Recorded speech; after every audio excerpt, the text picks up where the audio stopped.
काफी डिमांड आने और अपने साथियों की गाली खाने के बाद आखिरकार मैंने इस आग में हाथ डालने का फैसला कर ही लिया। मुझे पता है कमेंट में बहुत ही लात पड़ने वाली है मुझे, पर मैं फिर भी करूंगा अपने उन दोस्तों के लिए जिन्होंने मुझसे इस वीडियो की डिमांड करी थी। तो चलो इस वीडियो में हम बात करेंगे शैंक्स और मीहॉक की, एक हॉट डिबेट टॉपिक जो वन पीस फैंस के बीच में डेकेड से चला आ रहा है और वो दोनों साइड एक दूसरे का सर फोड़ने को बैठी ही रहती हैं। ये एक ऐसा टॉपिक है जिसके बारे में पब्लिकली हमें बात नहीं करनी चाहिए और अगर तुम्हारे पास इंश्योरेंस है तो ही इसके बारे में बात करना। तो वीडियो को शुरू करने से पहले जो न्यू है इस चैनल पे और मेरी सुरीली आवाज पहली बार सुन रहे हैं वो इसको सब्सक्राइब कर लें और वीडियो को लाइक भी कर दें। शैंक्स वर्सेस मीहॉक, इसको सही से समझने के लिए हमें शैंक्स और मीहॉक दोनों की पोजीशन को समझना होगा। शैंक्स जो वेस्ट ब्लू में पैदा हुआ था और जब वो 1 साल का था तब वो रॉजर पायरेट को एक चेस्ट में मिला था, सो उन्होंने उसे रख लिया और शैंक्स वहाँ पे अप्रेंटिस बन गया और यहाँ पर उसे मिला बगी द क्लाउन जो उसका फ्रेंड भी बना और दोनों ने यहाँ पर रहकर काफी एक्सपीरियंस गेन करा। रॉजर के एग्जीक्यूशन के बाद शैंक्स ने अपना खुद का क्रू बनाया और उनके साथ सेल करा वर्ल्ड को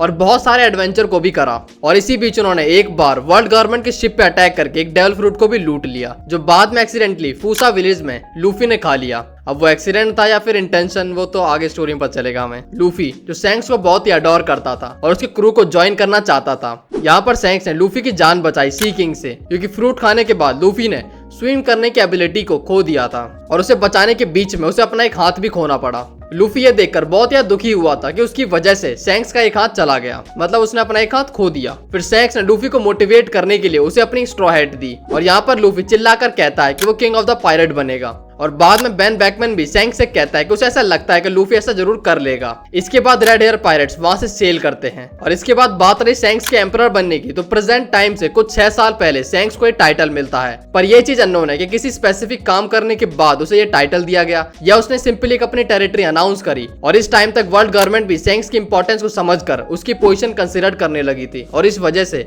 उसे एक एम्परर का टाइटल दिया गया। अगर हम शैंक्स का करंट स्टेटस देखें तो सब arm civilian, pirates, navy, world government सब उसकी पावर को जानते और कहीं ना कहीं उसने एक डर भी बना रखा है। प्रॉपर डर नहीं, बस एक रिस्पेक्ट भी बना रखी है उसने। तभी तो फ्लीट एडमिरल हो, योंको हो और वो बुड्ढे, ये सभी लोग रेड हेयर की बात सुनने और यहाँ तक कि उसे मानने को भी राजी हो जाते हैं। अब ये सिर्फ उसकी स्ट्रेंथ की वजह से है या फिर उसके डिप्लोमेटिक रिलेशंस का भी कारण है। शैंक्स की एबिलिटी और पावर की बात करें तो शैंक्स जो एक योंको यानी कि एम्परर है और ये पोजीशन ही शैंक्स की पावर का एक आइडिया लगवा देती है सभी को और मेजर प्रूफ उसकी बाउंटी जो करंट योंको में सबसे मैसिव बाउंटी है। अगर हम बगी की स्टेटमेंट को कंसीडर करें तो शैंक्स का पोटेंशियल तभी से क्लियर दिखता था जब वो रॉजर पायरेट में एक अप्रेंटिस था और वो क्लियरली रॉजर के बाद नेक्स्ट पायरेट किंग होगा। But shanks at the time इसमें इंटरेस्टेड ही नहीं है, वो कुछ और ही बढ़िया कुक कर रहा है। मेन स्टोरी से 12 साल पहले भी शैंक्स 1 बिलियन 40 मिलियन की बाउंटी को होल्ड करता था और उस टाइम पे शैंक्स और मीहॉक कंपीट किया करते थे। ये डुअल बहुत ही लेजेंडरी हुआ करता था। मैं खुद पर्सनली वो देखना चाहता हूँ, कभी उनकी बैक स्टोरी दिखाई जाए तो।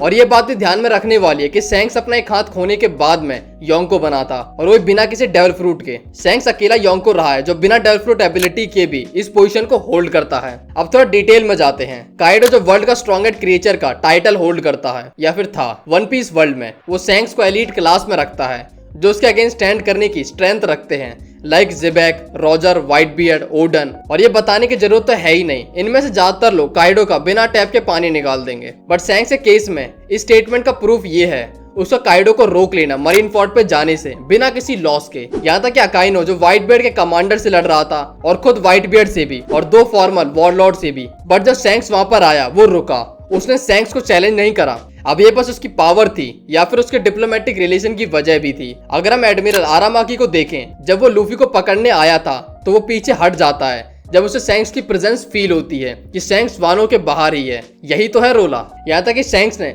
वर्स्ट जनरेशन किड को सिंगल स्ट्राइक में पेल दिया था। किड जो इतना जिद्दी है फाइट के मामले में, शैंक्स जो मरीन फोर्ट जैसी वॉर को अपनी प्रेजेंस से रोक देता है। और यही नहीं, एल्डर जुपिटर तक ये कहता है कि शैंक्स उन कुछ लोगों में से एक हैं जो ब्लैक बेल्ट को रोक सकते हैं और ये चीज वैलिड भी प्रूफ होती है। जो शैंक्स ब्लैक बेल्ट से कहता है कि अगर वो आगे चाहे तो उससे फाइट कर सकता है और मरीन फोर्ट पर यहाँ पर टीच बैक ऑफ कर लेता है और अपने क्रू को रिट्रीट करने के लिए कहता है, जबकि उसके पास 2 लेजेंडरी फ्रूट की पावर थी और यहाँ तक कि उसके क्रू में मोस्ट वर्स्ट क्रिमिनल्स थे जो वो इम्पेल डाउन से बीन कर लाया था। और शैंक्स सैनगोकू के साथ 5 एल्डर तक की रिस्पेक्ट होल्ड करता है, जबकि वो उनका एनिमी कंसीडर्ड होना चाहिए और मिलना तो दूर की बात, उन्हें पकड़ने का उन्हें ट्राई करना चाहिए। शैंक्स की स्वॉर्ड्समैनशिप की बात करें तो शैंक्स जो मीहॉक का राइवल हुआ करता था तो उससे मैच करने के लिए सैंक्स की स्वॉर्ड स्किल भी काफी हद तक सुपीरियर होंगी और इन दोनों के डुअल का लोगों को लगता है कि एक फ्रेंडली फाइट होती होगी। ये one of the ruthless battle में से एक थी क्योंकि वो पायरेट्स हैं, क्लासमेट नहीं, और हम सभी लोग इन फाइट को देखना चाहते हैं। अगर ये एनिमे में कभी दिखाई गई तो अपना ये काम लूज करने के बाद भी सैंक्स व्हाइट बेड के ब्लो को ब्लॉक कर देता है, जो हम एपिसोड नंबर 316 में देखते हैं, और सैंक्स अकाइनो के मैग्मा अटैक को भी स्विफ्टली ब्लॉक कर देता है और कोबी की जान बचा लेता है। सैंक्स बहुत ज्यादा पावरफुल और फास्ट है और इसका अनदर एग्जांपल हमें एल्बाफ में देखने को मिलता है। एल्बाफ में किड जब तक डैम्ड पंक को रिलीज कर पाता, इससे पहले ही सैंक्स वहां पहुंच के किड और किलर दोनों को ही लपेट देता है। अपने फॉर्मर कैप्टन रॉजर की टेक्निक यूज करके सैंक्स हाकी में अलग ही लीग में है, जो कि हम व्हाइट बेड की शिप में देखते हैं उसके इफेक्ट्स को, जहां पर जोजो भी मेंशन करता है कि इट्स ओवरवेलमिंग। उसकी हाकी में मास्टरी उसे सबसे ज्यादा पावरफुल और यूनिक बनाती है। तो ये तो हो गई सैंक्स की बातें। अब आते हैं मिहोक की पोजीशन पे। उसके बाद हम दोनों को कंपेयर करेंगे। मिहोक के केस में मिहोक के बचपन के बारे में बिल्कुल भी नहीं पता है, बट मिहोक काफी यंग एज में पॉपुलर हो गया था, वो भी एक नाम के साथ, मरीन हंटर। मिहोक ने काफी सारे मरीन्स को लपेटा था और उसने बहुत सारे पावरफुल लोगों को चैलेंज किया था, जब तक उसे चैलेंज करने के लिए कोई और वर्दी अपोनेंट नहीं बचा, और इसके बाद उसे मिलता है वर्ल्ड का ग्रेटेस्ट स्वॉर्ड्समैन का टाइटल। मिहोक रॉजर के एग्जीक्यूशन को भी अटेंड करता है और उसकी डेथ के कुछ टाइम बाद मिहोक वॉरलॉर्ड की पोजीशन को एक्सेप्ट कर लेता है। मिहोक एक टाइम पे सैंक्स को स्ट्रॉन्ग राइवल में कंसीडर किया करता था और उसके साथ डुएल भी किया करता था, बट 12 साल पहले जब सैंक्स ने अपना हाथ गवा दिया, उसके बाद मिहोक ने सैंक्स के साथ डुएल नहीं किया, क्योंकि उसे अब लगता था कि सैंक्स पहले से वीक हो गया है अपने काम जाने के बाद। बट दोनों में काफी अच्छे रिलेशन और सॉर्ट ऑफ फ्रेंड जैसे हैं। सैंक्स मिहोक को लूफी के बारे में ही बताता है और दोनों पावर के अलावा भी काफी कुछ शेयर करते हैं। मिहोक हमें पहली बार इंट्रोड्यूस होता है सीरीज में जब उसने सिंगल हैंडेडली डॉन क्रीक की पूरी फ्लीट को खत्म कर दिया था, जब क्रीक ग्रैंड लाइन को कॉन्कर करने का ट्राई कर रहा था, और मिहोक क्रीक को ईस्ट ब्लू तक फॉलो करता है और बराटे तक पहुंच जाता है, क्योंकि उस टाइम पर मिहोक शायद खाली होगा। क्रीक अपना फ्लैग से बराटे पर लगाता है और थोड़ी ही देर में वहां पर मिहोक आ जाता है और उसके टुकड़े कर देता है। यहाँ पर मिहोक का सामना होता है जोरो से, बट वो जोरो को कोई थ्रेट कंसीडर नहीं करता है और उसे अपने कोगाटाना से फाइट करता है, उसका छोटा वाला नाइफ, और वो जोरो के 3 शॉट स्टाइल को इजीली डिफ्लेक्ट कर देता है, बट वो जोरो को जिंदा छोड़ देता है उसके गट्स और डेस्परेशन को देखने के बाद, बस एक स्कार के साथ। और जब लूफी की फर्स्ट बाउंटी रिलीज होती है, वो मिहोक ही होता है जो सैंक्स के पास उसे दिखाने के लिए ले जाता है। इसके बाद हम मिहोक को मेरिज़वा में देखते हैं, जहाँ पर क्रोकोडाइल के रिप्लेसमेंट में मार्शल टीच वॉरलॉर्ड की पोजीशन संभालता है, और फिर मिहोक नेवी के साइड से व्हाइट बेड के अगेंस्ट में फाइट करता है एस के एग्जीक्यूशन कराने के लिए, बट वो सैंक्स के अराइवल पे ये बोल के चला जाता है कि व्हाइट बेड से फाइट करना एक अलग मैटर है और सैंक्स से फाइट करना अलग। यहाँ से मिहोक जाता है अपने घर, शायद टेम्पररी वाला, कुराईगाना आइलैंड, जहाँ वो मिलता है जोरो और पेरोना से, और वो जोरो को एस की डेथ और लूफी की हालत के बारे में बताता है। इसके बाद जोरो को स्ट्रगल करता है वो देखकर, और बाद में जोरो के कहने पर मिहोक उसे ट्रेन करता है और हंसता भी है कि वो ट्रेन कर रहा है मिहोक को ही हराने के लिए, और मिहोक से ही। यहाँ पर मिहोक उसे काफी कुछ सिखाता है और इसी के साथ हाकी यूज करना भी सिखाता है। मिहोक के स्टेटस की बात करें तो वो सिंगल है, और उसके पावर स्टेटस की बात करें वो वापस से अपने बिजनेस में आ गया है, वही पुराना वाला, नेवी को पेलने वाला, बट दूसरी फॉर्म में। पहले वो खुद मरीन्स को हंट करता था, बट अब वो क्रॉस गिल्ड में मरीन्स पे बाउंटी निकालता और बाकी लोग नेवी को हंट करते हैं पैसों के लिए, और ये काफी मेजर कंसर्न बन गया है नेवी के लिए। बट पावर के मामले में देखे तो मिहोक को पकड़ना नेवी के लिए भी इजी टास्क नहीं है। मिहोक अकेले ही उसको इतना खतरा पोजेस करता है जितना कोई क्रू करता है, क्योंकि पूरी की पूरी फ्लीट को डाउन करने की पावर होल्ड करता है। मिहोक की फिजिकल एबिलिटी की बात करें तो वो इमेंस फिजिकल स्ट्रेंथ पोजेस करता है, जो अपने स्वॉर्ड्समैनशिप में पूरी तरह से यूज करता है, और इसका प्रूफ हमें जोरो वर्सेस मिहोक वैरायटी में मिल जाता है, जहां पर मिहोक उसे बस एक नाइफ से रोक देता है उसकी 3 शॉट स्टाइल को। ऐसा नहीं था कि जोरो वहां पर वीक था, बस मिहोक की फिजिकल स्ट्रेंथ और स्वॉर्ड्समैनशिप जोरो से फार सुपीरियर थे। मिहोक काफी एजाइल है, जो हमें उसकी फाइटिंग स्टाइल को देखकर पता चल ही जाता है वो कैसे वो जंप कर लेता है इतना ऊंचा ऊंचा,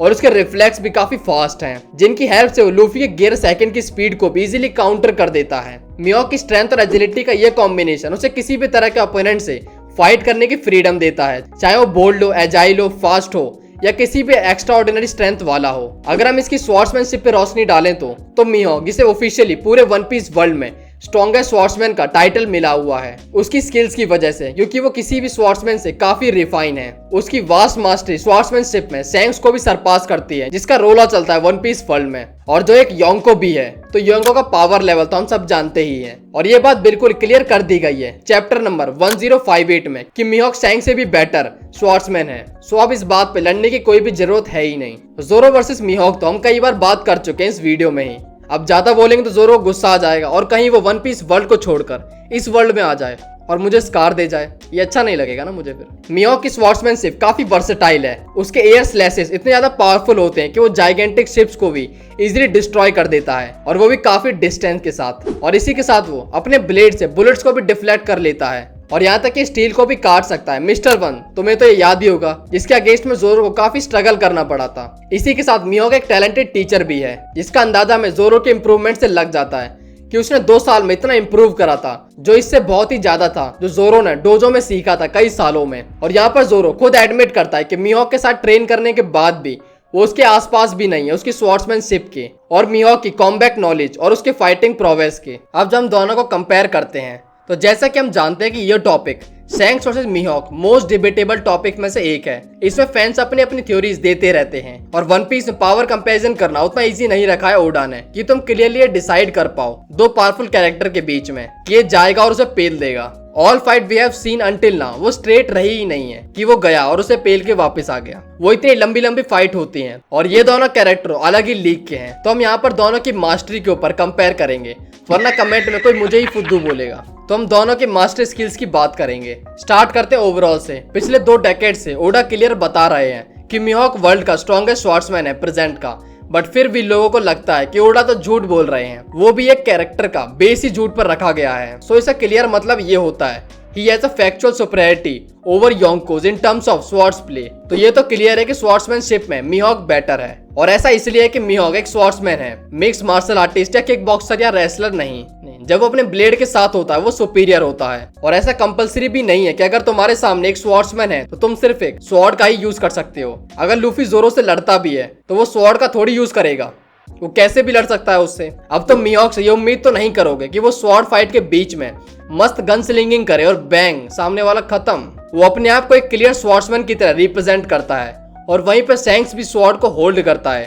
तो उसके सामने मिहोक से फाइट करने के लिए जरूरी नहीं है कि वो कंप्लीटली स्वॉर्ड्स के ऊपर ही जाए, और उसके पास मिहोक के लेवल की मास्टरी होनी ही चाहिए, क्योंकि गार्ब भी रोजर और व्हाइट बियर्ड से क्लैश कर चुका है इक्वल फुटिंग पे। वो दोनों स्वॉर्ड्स का यूज करते थे, बट वहीं पे गार्ब बेयर हैंड फाइट करता है। तो मिहोक विदाउट स्वॉर्ड उतना पावरफुल नहीं है जितना स्वॉर्ड के साथ, बट शैंक्स विदाउट स्वॉर्ड भी उतना ही पावरफुल है जितना वो स्वॉर्ड के साथ। वो स्वॉर्ड को छोड़कर किसी और वेपन से भी लड़ेगा तो वो इतना ही पावर को शो करेगा because of his fighting style with hockey. उसकी हॉकी के साथ वो किसी भी अटैक को ब्लॉक कर सकता है और ऑफेंसिव भी जा सकता है। और दूसरा सब शैंक्स और मिहोक को कंपेयर करने के लिए लूफी और जोरो का यूज करते हैं कि लूफी का एंड गोल जोरो से पावरफुल होगा ही। अरे भाई, ऐसा किसी ने भी ऑफिशियल बोला ही नहीं है। उसका ज्यादा होगा या फिर उसका कम होगा, एक साथ थोड़ी ना फाइट करने वाले हैं वो दो। अब ऐसा तो होने वाला नहीं है कि अगर वो रेड एयर पायरेट्स पे अटैक करेंगे और उसी टाइम पे वहां पर मिहोक भी होगा ही जोरो से फाइट करने के लिए। दोनों के एंड गोल अगर शैंक्स और मिहोक हैं भी, तो भी दोनों का सेम टाइम पे फाइट करने का मेरे हिसाब से कोई पॉसिबिलिटी बनती ही नहीं है। तो कंपैरिजन तो हो ही नहीं सकता है। सबको लगता है कि योंको होना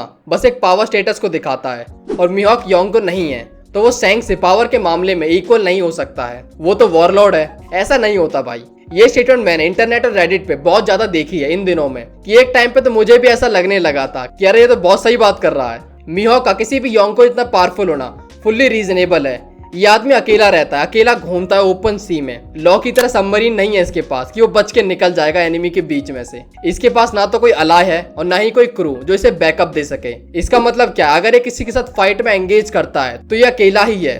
इसकी कोई भी हेल्प करने नहीं आने वाला वहां पर। इसे खुद को हमेशा प्रोटेक्ट करना पड़ता है, और यहाँ तक कि इसने अकेले नेवी की पूरी फ्लीट को खत्म कर दिया था बिना किसी की हेल्प के। इस आदमी की वन पीस वर्ल्ड में एग्जिस्टेंस ही पावर की डेफिनेशन है। एम्परर्स के पास पूरा क्रू होता है किसी के अगेंस्ट फाइट करने के लिए।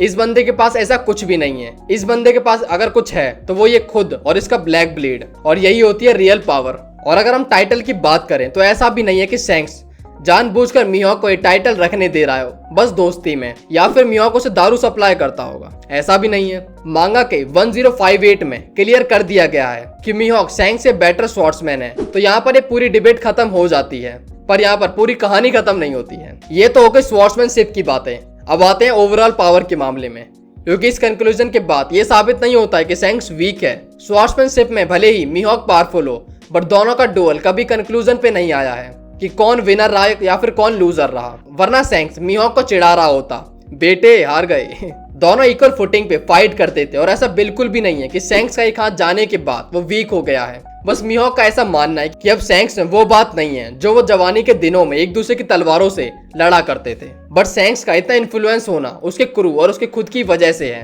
तो ओवरऑल बैटल में मैं शैंक्स की साइड जाना चाहूंगा। अगर एक डिसाइसिव बैटल होती है तो एंड का विनर शैंक्स होगा,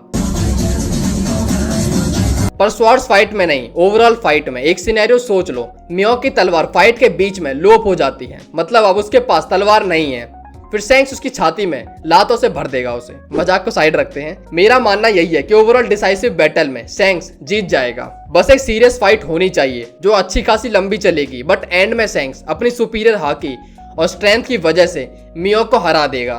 तो ये था वीडियो का एंड। हमें कमेंट में जरूर बताना तुम्हें कैसा लगा, और अगर कोई पॉइंट अच्छा ना लगा हो तो कोई बात नहीं, कमेंट में बता देना या फिर इग्नोर कर देना। तो मिलते हैं अगली वीडियो में। और जिन लोगों ने वीडियो को लाइक नहीं करा है वो लाइक कर दो, अपने दोस्तों के साथ शेयर भी कर दो, और चैनल को अगर सब्सक्राइब नहीं किया है तो वो भी कर लो।